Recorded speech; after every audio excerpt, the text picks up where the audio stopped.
తర్వాత ఎన్నికలు అయిపోయి 8 నెలలు కావస్తుంది. ఎన్నికల ముందు జగన్మోహన్ ప్రవేశపెట్టిన సంక్షేమ పథకాలే కాకుండా సూపర్ 6 పథకాలు మేము హామీలు నెరవేరుస్తాం. జగన్ ప్రభుత్వ హయాంలో రాష్ట్ర ఖజానా ఖాళీ అయిపోయింది. నేను వనరులు సృష్టిస్తాను, నా ఆర్థిక సంపదను సృష్టిస్తాను, జగన్కి సంపదను సృష్టించే చేత కాదు, నేను చేస్తాను, అనుభజ్ఞుని, చాలా మేధావిని, నాకు 25 ఏళ్ళు ముఖ్యమంత్రిగా, 20 ఏళ్ళు ముఖ్యమంత్రిగా, 20 ఏళ్ళు ప్రతిపక్ష నాయకుడిగా, 40 సంవత్సరాలు నాకు సుదీర్ఘ అనుభవం ఉందని చెప్పి ఎన్నికల్లో కల్లుబొల్లి మాటలు చెప్పి ఎన్నికల్లో సంక్షేమ పథకాలతో పాటు సూపర్ 6 అమలు చేస్తారని చెప్పి అధికారంలోకి వచ్చిన తర్వాత 8 నెలలు కావస్తుంది. ఇప్పుడు కేవలం 8 నెలలలో అవ్వాతాతలకి 3,000 నుంచి 4,000 రూపాయలు పింఛన్ చేసినావు తప్ప ఏ ఒక్క హామీని కూడా నెరవేర్చిన పాపాన పోలేదు నీ ప్రభుత్వంలో.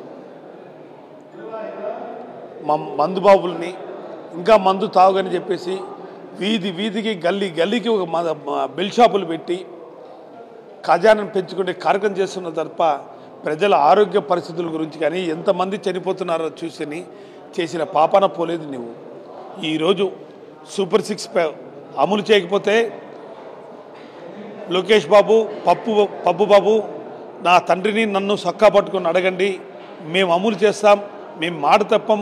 గత ఎన్నికల్లో మాట చెప్పి వాగ్దానాలు ఇచ్చి చేయలేకపోయినాం. ఈసారి పూర్తిగా జగన్మోహనే చేశాడు, మేము చేసి చూపిస్తామని చెప్పి కళ్ళబొల్లి మాటలు చెప్పి ఈరోజు ఏం చేస్తున్నావు చంద్రబాబు, లోకేష్ బాబు? మీరు 8 నెలల్లో అధికారం వచ్చిన తర్వాత ఏ ఒక్క పథకానన్నా ఇంప్లిమెంట్ చేశారంటే ఏ ఒక్క పథకం లేదు. ఈరోజు నిన్న కళ్ళబొల్లి మాటలు చెప్తావు. నాకు ముందే తెలుసు ఇంత ఆర్థిక పరిస్థితులు ఈ విధంగా ఉన్నాయని తెలిసి కూడా నేను వాగ్దానాలు ఇచ్చాను. ఈరోజు ఈ వాగ్దానాలు ఇచ్చి చేయాలంటే నా వల్ల లేదు, నా వల్ల కాదు, మీరు ఆలోచన చేయండి. కళ్ళబొల్లి మాటలు చెప్పి చెప్పలేని అన్ని హామీలు చెప్పి ఈరోజు నేను చేయలేని మాట తప్పడం అనేది మీ నైజం, మీ జీన్స్లోనే ఉంది. ఈరోజు నేను సొక్కా పట్టి అడగమన్నావు. ఈరోజు నువ్వు ప్రజల దగ్గర ఎక్కడ ఉన్నా కానీ ప్రజలు అందరూ సొక్కా పట్టుకుని నేను లాగే పరిస్థితులు ఉన్నాయి. ఏ హామీలు చేయని చంద్రబాబు నాయుడు మహాకూటమిలాగా ఏర్పడి మీ కూటమి వాళ్ళే కాకుండా బయట నుంచి సిపిఐ సిపిఎం కూడా లోక్సత్తా నారాయణ కూడా తీసుకొని మహాకూటమిలాగా ఏర్పడి ఈరోజు కళ్ళబొల్లి మాటలు చెప్తే ఇన్ని వాగ్దానాలు చెప్తే అధికారంలోకి వచ్చావు. ఏ అధికారంలోకి వచ్చిన తర్వాత ఏ ఒక్క హామీని కూడా చేయకపోగా నిన్ను ప్రజలు నిలేస్తారు. నువ్వు ప్రజలేకి రా, ఒంటరికి రా. నీ పోలీసు మంది మాల్పురంతో రాకుండా నువ్వు ఇచ్చిన వాగ్దానాన్ని ప్రజలను అడుగు. నేను సొక్కబట్టి నిలేసి అడుగుతారు. మంది మార్బలతో కాదు రావాల్సింది.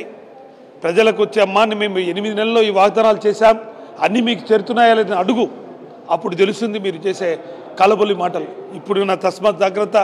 మా వైఎస్ఆర్సీపీ శ్రేణులందరూ కూడా ప్రజలు కూడా ఆగ్రహంతో ఉన్నారు. ఇచ్చిన వాగ్దానాలు నెరవేర్చే ప్రయత్నం చేయాలని కూడా నేను కోరుతున్నాను.